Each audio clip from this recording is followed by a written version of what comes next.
அம்மாவுடைய பொற்கால ஆட்சின்னு சொல்கிறாங்க. அது பொற்கால ஆட்சிங்கிறது யாருக்கு பொற்கால ஆட்சி? அதிமுக அமைச்சர்களுக்கு பொற்கால ஆட்சி, அதிமுக கட்சிக்காரர்களுக்கு நிர்வாகிகளுக்கு பொற்கால ஆட்சி, இயற்கை வளங்களை கொள்ளையடிக்கக்கூடிய மாஃபியாக்களுக்கெல்லாம் பொற்கால ஆட்சி, அவர்களுக்கு ஜால்ரா போடுற நீதிபதிகளுக்கெல்லாம் பொற்கால ஆட்சி. மக்களுக்கு என்ன? இப்போ மணல் கொள்ளைனா மணல் கொள்ளை எங்கேயோ ஆகாயத்திலிருந்து தேவர்களும் அசுரர்களும் வந்து அள்ளிட்டு போன மாதிரி இங்கே இருக்கிற நம்ம ஆர்டிஓ தான் அழுனார், நம்ம ராமச்சந்திரன் தான் அழுனார், நம்ம ஓபிஎஸ் தான் அழுனாருன்னு வேறு சொல்லி கூட குற்றவாளிகள் யாருன்னு பேசணும்ல. கொள்ளையடிக்கப்படுதுன்னு பேசும்பொழுது குற்றவாளி யாருன்னு பேசணும்ல, அதை விசாரணை நடத்தணும்ல, அதை ஏன் தண்டிக்கலன்னு பேசணும்ல. அந்த இடத்துக்கு போகிறதே இல்லையே. சங்கரராமனை போட்டது சங்கராச்சாரி தான் அப்படிங்கிறத புலனாய்வு பண்ணால் தான் தெரியும். இல்லைன்னா சங்கரராமனே யாரோ 4 கூலிப்படை போட்டாங்கன்னாக்கா ஐயரை போய் கோயிலில் போடணுன்னு கூலிப்படைக்கு என்ன தேவை இருக்குது? மோடியிலிருந்து இங்கே கீழே உள்ள கேடி வரைக்கும் அதான் செய்கிறாங்க, கீழே வட்ட செயலாளர் வரைக்கும் இதுதான் செய்கிறாங்க. கரும்பு விவசாயிகளுக்கு 842 கோடி ரூபா பாக்கி வச்சுருக்கான்றான். ஒரு டிராக்டருக்கு 4 டியூ கட்டலைன்னா வந்து பறிமுதல் பண்ணிட்டு போகிறான். 18 வயசு வரைக்கும் பள்ளிக்கூடம் வரைக்கும் எல்லாருக்கும் ஃப்ரீ. நீ என்ன கல்வி தரத்தை கொடு, சிபிஎஸ்ஸாக இருக்கட்டும், கேந்திர வித்யா, எது வேணா இருக்கட்டும், எதை நீ தரம்னு நினைக்கிறீ எல்லாருக்கும் கொடு. அப்போ தானே ஒரு சமூகத்தினுடைய மொத்த சமூகத்தினுடைய திறமையும் வளரும். நாஞ்சில் சம்பத்து சொத்தை பிடிங்கிட்டு நீ கண்டெம்ட் ஆஃப் கோர்ட்டுக்கு போய் கேஸ் நடத்தி வாங்கிக்கணும்னு சொல்லுவாரா? இல்லை ஜெயலலிதா அம்மாட்ட சொல்லி ஐஏஎஸ்ட்ட சொல்லி உடனே அதை தீக்கணும்னு நினைப்பாரா? இவர்கள் அதிகாரத்தை செயலிழக்க செய்வதன் மூலமாக தான் மக்கள் அதிகாரங்கிறதே எவால்வ் ஆக முடியும். இது வந்து வரலாற்று உள்ள ஒரு காலகட்டம். இது இன்றைக்கு உள்ள ஒரே தீர்வு இதுதான். டாஸ்மாக் பிரச்சனை தொடர்பாக நீண்ட நாட்களாக போராட்டங்கள், விவாதங்கள் இதெல்லாம் மற்ற கட்சிகளால் எழுப்பப்பட்டும் தமிழக அரசு பதில் சொல்லலை. நத்தம் விஸ்வநாதன் ஒரு நீண்ட அறிக்கையை விட்டுருக்கிறாரு. அந்த நீண்ட அறிக்கையினுடைய முழு விவரங்களையும் நான் சொல்ல தேவையில்லை. ஒரு வரியில் சொன்னாக்கா, இந்த 4 ஆண்டு கால அம்மாவின் ஆட்சி என்பது ஒரு பொற்கால ஆட்சி. இதில் குறை சொல்வதற்கு எதிர்க்கட்சிகளுக்கு எதுவும் இல்லை. அதனால் இப்போது சசி பெருமாளுடைய மரணத்தை பயன்படுத்தி கொண்டு ரொம்ப ஒரு கேவலமான முறையில் அரசியல் பண்ணுறாங்க. இதுதான் நத்தம் விஸ்வநாதன் சொல்கிறாரு. முதல் பகுதியை பார்த்தோம்னா பொற்கால அம்மாவுடைய பொற்கால ஆட்சின்னு சொல்கிறாங்க. அது பொற்கால ஆட்சிங்கிறது யாருக்கு பொற்கால ஆட்சி? அதிமுக அமைச்சர்களுக்கு பொற்கால ஆட்சி, அதிமுக கட்சிக்காரர்களுக்கு நிர்வாகிகளுக்கு பொற்கால ஆட்சி, அதிகாரிகளுக்கெல்லாம் பொற்கால ஆட்சி, இயற்கை வளங்களை கொள்ளையடிக்கக்கூடிய மாஃபியாக்களுக்கெல்லாம் பொற்கால ஆட்சி, அவர்களுக்கு ஜால்ரா போடுற நீதிபதிகளுக்கெல்லாம் பொற்கால ஆட்சி. மக்களுக்கு என்ன? கோடிக்கணக்கான மக்கள் கட்சிகளை புறத்தள்ளி தன்னெழுச்சியாக கோட்டை முதல் குமரி வரை நாள்தோறும் போராட்டம் நடக்குது. கட்சி சார்பற்ற போராட்டம்னே அறிவிக்கிறாங்க. இல்லை, இப்போ நத்தம் விஸ்வநாதன் சொல்கிறது, இப்போ நீங்கள் சொல்கிறீங்க யாருக்கு பொற்கால ஆட்சி அப்படின்னு. சரி, அது உண்மையாக இருக்கலாம். ஆனால் அவர் சொல்கிற 2வது பகுதியில் கொஞ்சம் உண்மை இருக்குதா இல்லையா? இது அரசியலாக்குறாங்க ஆதாயத்துக்கு. அது அவருக்கு, அந்த கட்சிகளுக்கு சொல்கிறாரு. மக்களுக்கு என்ன சொல்கிறாரு? பாதிக்கப்படக்கூடிய மக்களுக்கு, போராடக்கூடிய மக்களுக்கு நத்தம் விஸ்வநாதன் என்ன சொல்கிறாரு? கட்சிகளுக்கு, திமுகவுக்கு அவர் சொல்கிற பதில் சரிதான். வைகோவுக்கு, தேமுதிகவுக்கு, விசிக்கு, இந்த இன்றைக்கி மது விலக்குன்னு பேசக்கூடிய கட்சிகளுக்கெல்லாம் நத்தம் விஸ்வநாதன் சொல்லக்கூடிய பதில் அவர்களுக்கு சொல்லக்கூடிய பதில் சரியாக இருக்கலாம். ஏன்னா அதை கேட்கக்கூடிய அருகதையோ அதில் உண்மையோ இல்லைங்கிறது இவர்களுக்கும் தெரியும், அவர்களுக்கும் தெரியும். மக்களுக்கு என்ன சொல்கிறாரு? மக்கள் அதிமுக அமைச்சர், இந்த மாநிலத்தினுடைய அமைச்சர், அவர் பொறுப்பாக மக்களுக்கு என்ன சொல்கிறாரு? பள்ளிக்கூடத்து பக்கம் வைக்காதீங்க, கோயில் பக்கம் வைக்காதீங்க, பெண்கள் இருக்கக்கூடிய பக்கம் வைக்காதீங்க, அதையாவது குறைந்தபட்சம் மூடுங்கன்னு சொல்லிட்டு சசி பெருமாள் உடலை வாங்காமல் அவங்க குடும்பங்கள் போராடிக்கிட்டு இருக்குது.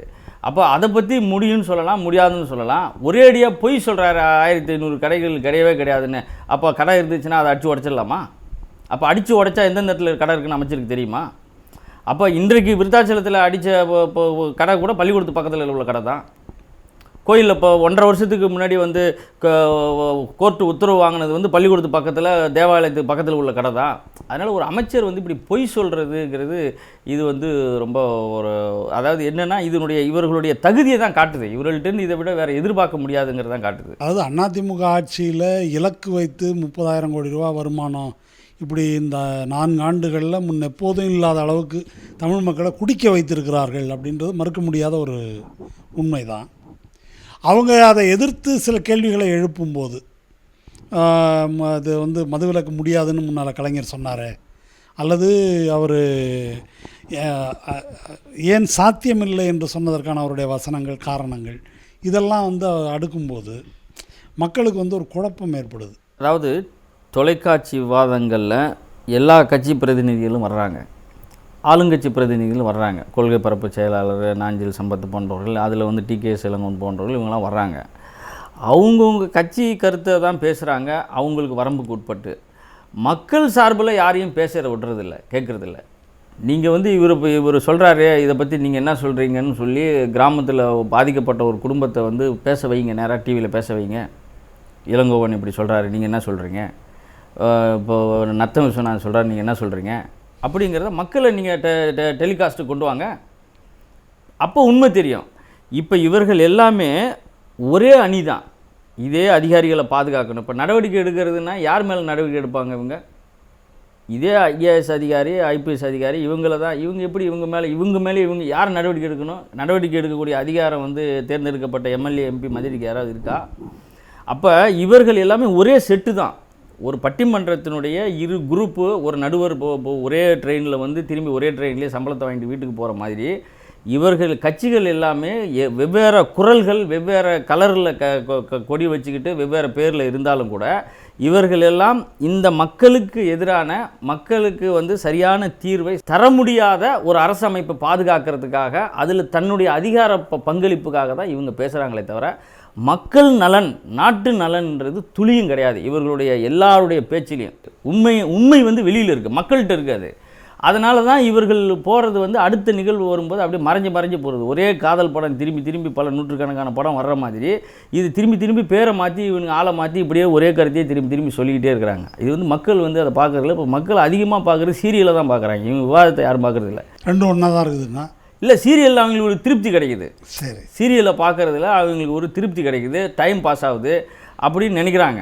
அது என்ன வகையான கேடு விளைவிக்குதுங்க அடுத்த விஷயம். ஆனால் இதை வந்து ஒரு இறைச்சலாக பயனற்றதுன்னு நினைக்கிறாங்க மக்கள். உண்மை என்ன இருக்குங்கிறத அவங்க பேசுகிறதில்ல. இந்த உண்மைக்கு என்ன, இந்த பாதிப்புக்கு என்ன தீர்வுங்கிறத அவங்க பேசுகிறதில்ல. இந்த பாதிப்புக்கு யார் குற்றவாளிங்கிறத அவங்க பேசுகிறதில்ல. முக்கியமாக அதுதான். இப்போ மணல் கொள்ளைனா மணல் கொள்ளை எங்கேயோ ஆகாயத்திலிருந்து தேவர்களும் அசுரர்களும் வந்து அள்ளிட்டு போன மாதிரி இங்கே இருக்கிற நம்ம ஆர்டிஓ தான் ஆளுனார், நம்ம ராமச்சந்திரன் தான் ஆளுனார், நம்ம ஓபிஎஸ் தான் ஆளுனாருன்னு பேரை சொல்லி கூட குற்றவாளிகள் யாருன்னு பேசணும்ல. இப்போ கொள்ளையடிக்கப்படுதுன்னு பேசும்பொழுது குற்றவாளி யாருன்னு பேசணும்ல, அதை விசாரணை நடத்தணும்ல, அதை ஏன் தண்டிக்கலன்னு பேசணும்ல. அந்த இடத்துக்கு போகிறதே இல்லையே, யாருமே போகிறது இல்லையே. அப்போ எல்லாரும் அதில் பலன் அடைகிறாங்க. அதை நம்ம காமிச்சு கொடுத்தா, நம்ம ஐஏஎஸை நம்ம காமிச்சு கொடுத்தோன்னா நாளைக்கு நமக்கு இது நம்ம சொன்னால் எப்படி கேட்பான் அப்படிங்கிறது தானே நினைக்கிறீங்க. இப்போ நீங்கள் சொல்கிற இந்த விஷயம் மக்களுக்கு புரிஞ்சிருக்குதா? மக்கள் சொன்னால் கேட்டுக்கிறாங்க. அதாவது இந்த கண்ணோட்டத்தில் விவரங்கள் வந்து எல்லாமே மக்களுக்கு தெரிஞ்சது தான். ஆனால் ஒரு கொலை நடந்ததை வந்து துப்பறிந்து கொலைக்கான காரணம், கொலைக்கான நோக்கம், கூலிப்படை யார், அதனுடைய பலனாளி யார், எப்படி நடந்துச்சு, எந்த ஆயுதத்தில் வெட்டினாங்கன்னு ஒரு போலீஸு துப்பறிந்து ஒரு குற்றப்பத்திரிக்கையாக கொடுக்கும்போது தான் கொலை தெரியும். ஃபஸ்ட்டு எடுத்தவொடனே டெட் பாடியும் ரத்தமும் தான் தெரியும்.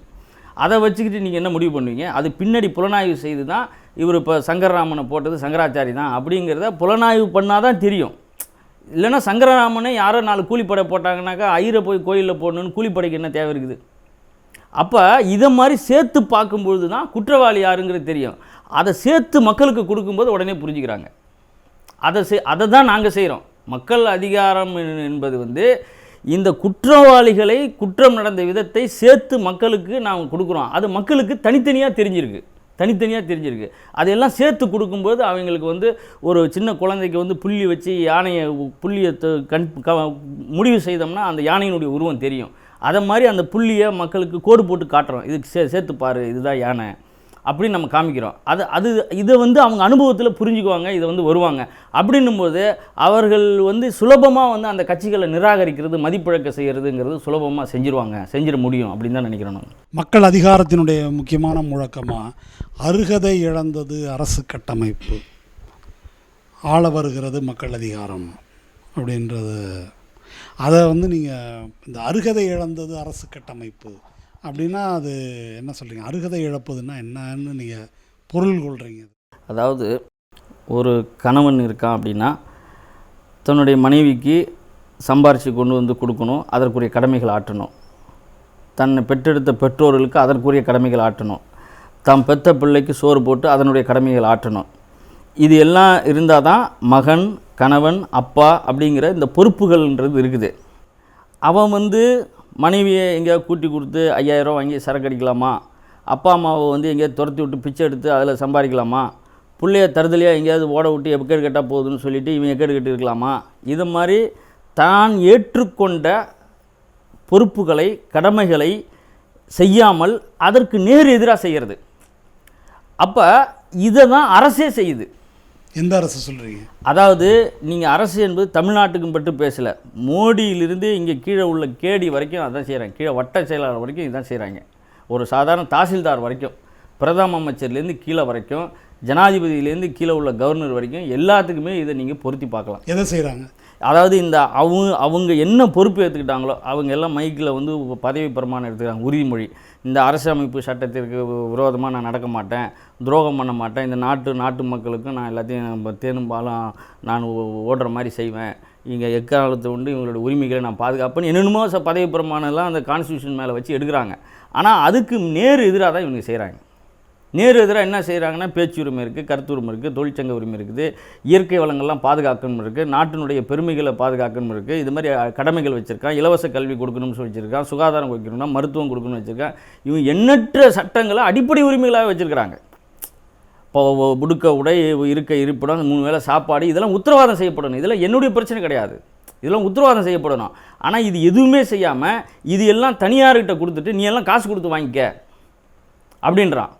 காசு கொடுத்து வாங்கிக்க கல்வியா, தனியார் மருத்துவமனைக்கு காசு கொடுத்து வாங்கிக்க, அரசு மருத்துவமனையெல்லாம் காலை உடச்சிரு, எல்லாம் தனியாருக்கு போகட்டும், அப்படியே ஏதாவது பண்ணா கூட ப்ரைவேட்டுக்கு இன்சூரன்ஸுக்கு பணம் கட்டி அங்கே போய் பார்த்துக்க அப்படிங்கிறது. அப்போ அரசாங்கம் என்பது மக்கள் நலன் என்ற தன்னுடைய பொறுப்பிலிருந்து பாராளுமன்றம், சட்டமன்றம், நீதிமன்றம், நிர்வாகம், போலீஸு என்னென்னலாம் அரசு உறுப்புகள் வைத்திருக்கிறார்களோ அவ்வளவு துறைகளும் மக்களுக்கு எதிராக தான் இருக்கிறாங்க.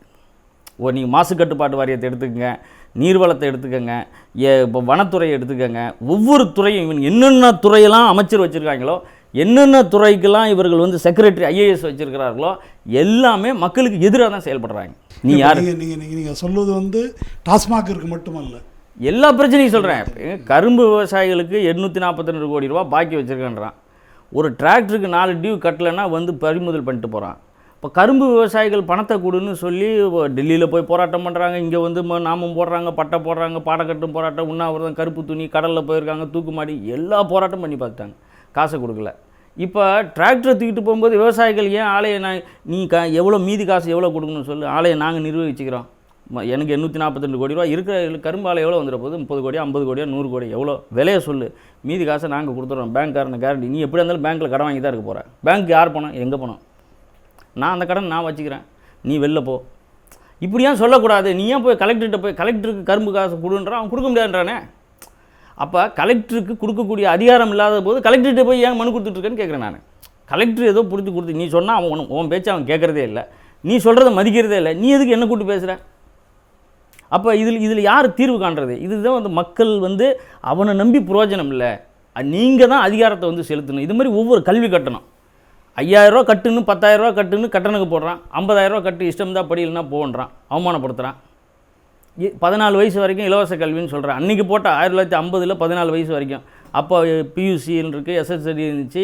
இப்போ பள்ளி கல்வினாலே 12வது வரைக்கும், 18 வயசு வரைக்கும் எல்லாருக்கும் இலவச கல்வி கொடுத்தா என்ன உன் குடியா மொழி போட போகுது? ஒப்ப விட்டு காசு அழியுது. 18 வயசு வரைக்கும் பள்ளிக்கூடம் வரைக்கும் எல்லாருக்கும் ஃப்ரீ. நீ என்ன கல்வி தரத்தை கொடு, CBSஆ இருக்கட்டும், கேந்திர வித்யா, எது வேணா இருக்கட்டும், எதை நீ தரம்னு நினைக்கிறியோ எல்லாருக்கும் கொடு. அப்போ தானே ஒரு சமூகத்தினுடைய மொத்த சமூகத்தினுடைய திறமையும் வளரும். சாதாரண ஆள் கூட அதை படிச்சுட்டு திறமையாளலாம் வரலாம்ல. அப்போ வந்து திறமைங்கிறது வந்து நீ பணக்காரனுக்கு மட்டும்தான் வரும், அவனுக்கு மட்டும் 50,000 60,000 கல்வி, இவனுக்கு வந்து அரசு பள்ளிக்கூடத்தில் ஒன்றும் இல்லை அப்படிங்கிற மாதிரி நீ எதுக்கு நீ செய்கிற? அப்போ அரசாங்கம் செய்கிற வேலையாது. அப்போ ஒவ்வொரு விஷயத்துலையும் பார்த்தீங்கன்னா மக்கள் வந்து அதிகாரிகளை நம்பி, இந்த அரசு கட்டமைப்பை நம்பி இதில் வந்து தங்களுடைய பிரச்சனைக்கு தீர்க்க முடியாது. அது அதாவது ஃபெயில் ஆகிட்டான்னு சொல்கிறோம் இல்லைங்களா?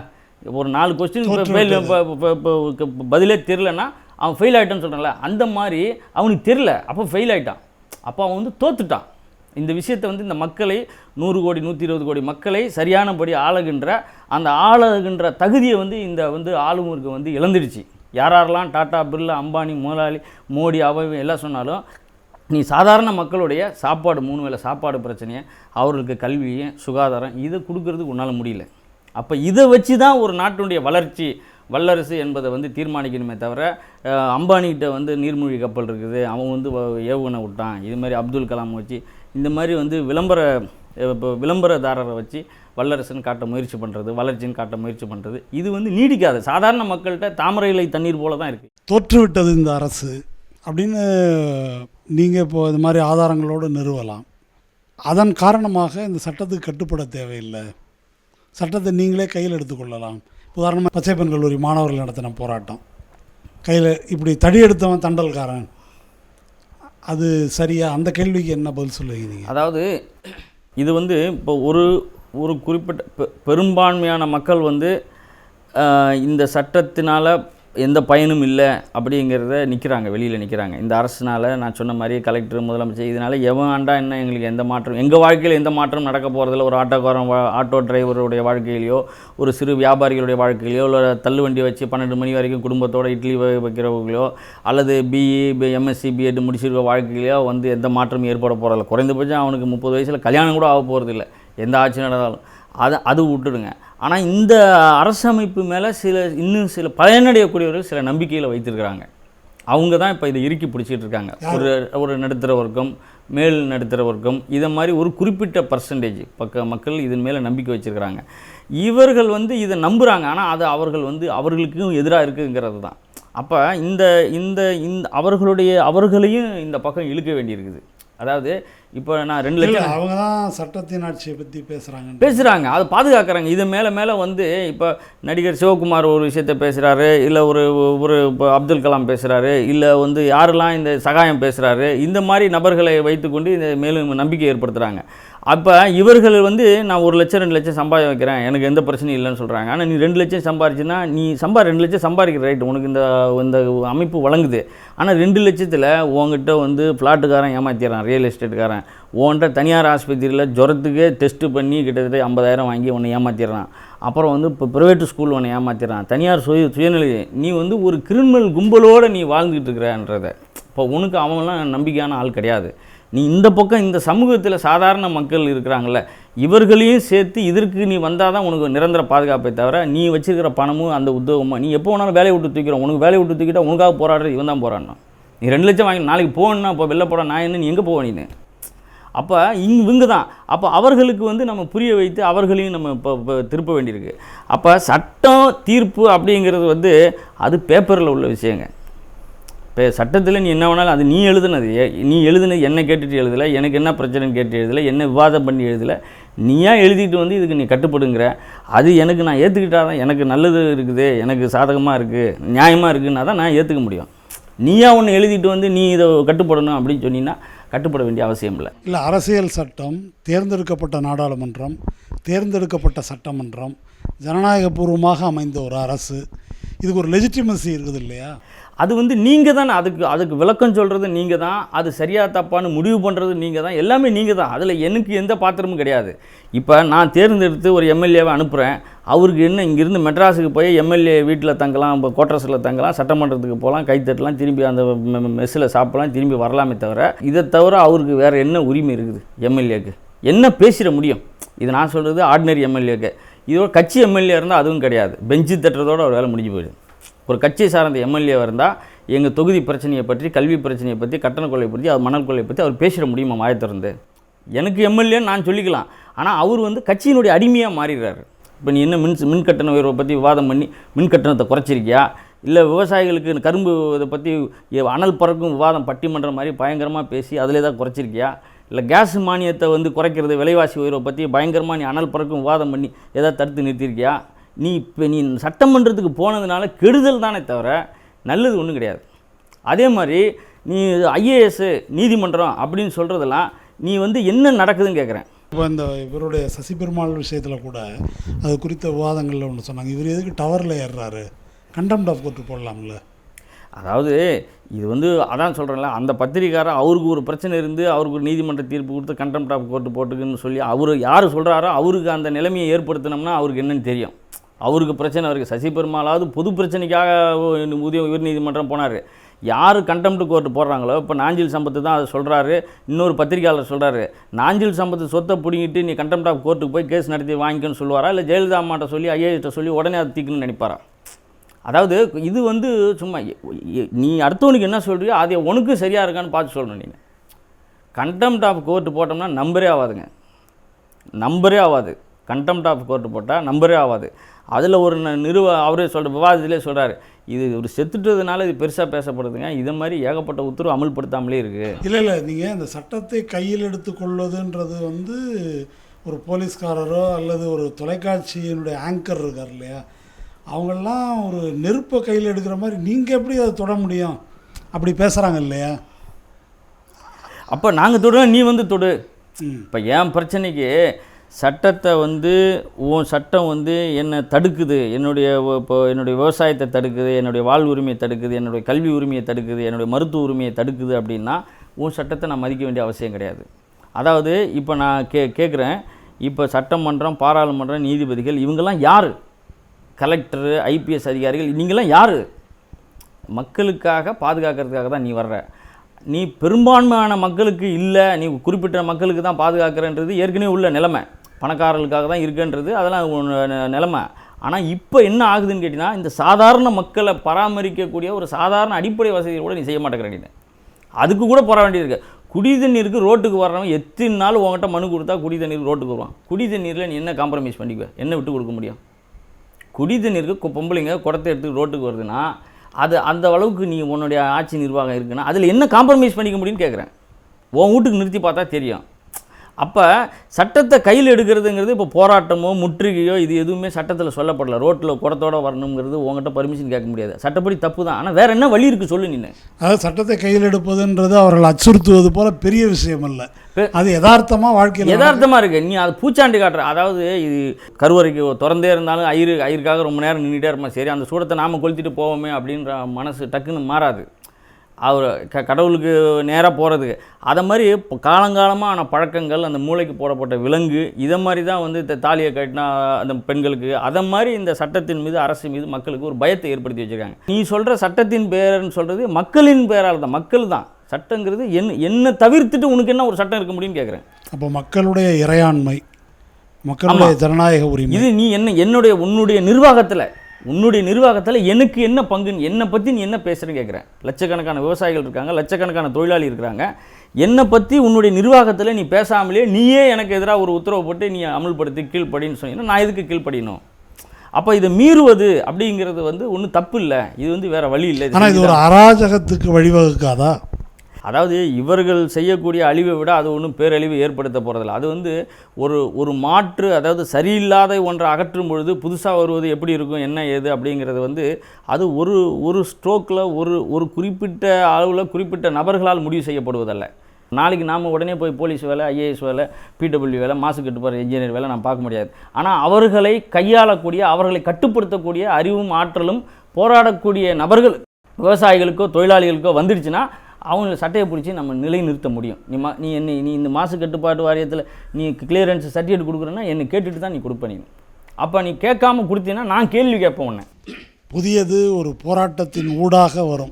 ஆமாம், நான் கேள்வி கேட்பேன். நீ எப்படி இந்த சாயப்பற்றி கொடுத்த, அவன் என்ன சொல்லி கொடுத்தான், நீ இதில் பாதிப்பு வராதுன்னு சொல்கிறியே, எப்படி வராதுன்னு சொல்கிற அப்படின்னு விவசாயிகள் கேள்வி கேட்டால் அந்த மாசு கட்டுப்பாட்டு பொறியாளர் பதில் சொல்லணும். இப்படி ஒரு கண்ணோட்டத்தை மக்களுக்கு ஏற்படுத்த வேண்டும். இது வந்து சாத்தியம் நினைக்கிறாங்க மக்கள். இப்போ போலீஸ் வந்தால் எதுக்கு நீ ஓடுறன்னு கேட்குறேன். எப்போ நான் பேசிக்கிட்டு இருக்கேன், போராடுறேன், எதுக்கு இப்போ நீ அடிக்கிற? எதுக்கு இப்போ நீ அடிக்கிற? உனக்கு நீ போலீஸு என்னை பாதுகாக்க வந்திருக்க, நான் ஒரு கோரிக்கையை வச்சு போராடுறேன். இந்த கோரிக்கையை வச்சு போராடும்போது இப்போ உனக்கு என்ன பிரச்சனை, எதுக்கு இப்போ நீ அடிக்கிற? நீ முதல்ல போலீஸ் அடித்தா ஓடணுங்கிறதே வந்து இந்த நாய் துரத்துனா ஓடுற மாதிரி ஒரு மனசில் பதிஞ்சிருக்கே தவிர நின்று அது என்னென்னு பார்ப்போம் விரட்டுவோன்ற பழக்கத்தை நம்ம உண்டு பண்ணிட்டோம்னா போலீஸை நின்றுடுவான். இப்போ மேலை நாடுகளெல்லாம் அப்படி தான், போலீஸ் வந்து அடிக்கிறதுக்கு அஞ்சுறாங்க.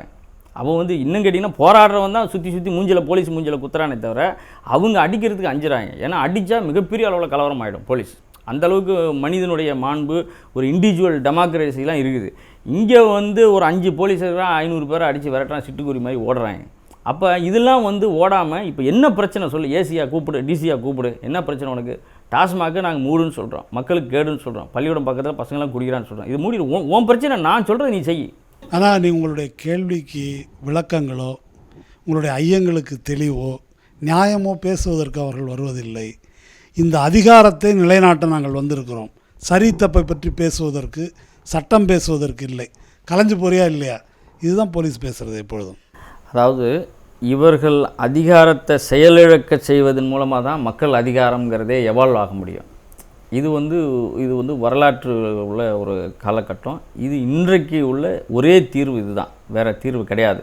அதுதான் மக்கள் அதிகாரம், அதுதான் மக்கள் அதிகாரம் சொல்கிறோம். அது சாத்தியமானது தான், கண்டிப்பாக முடியும்.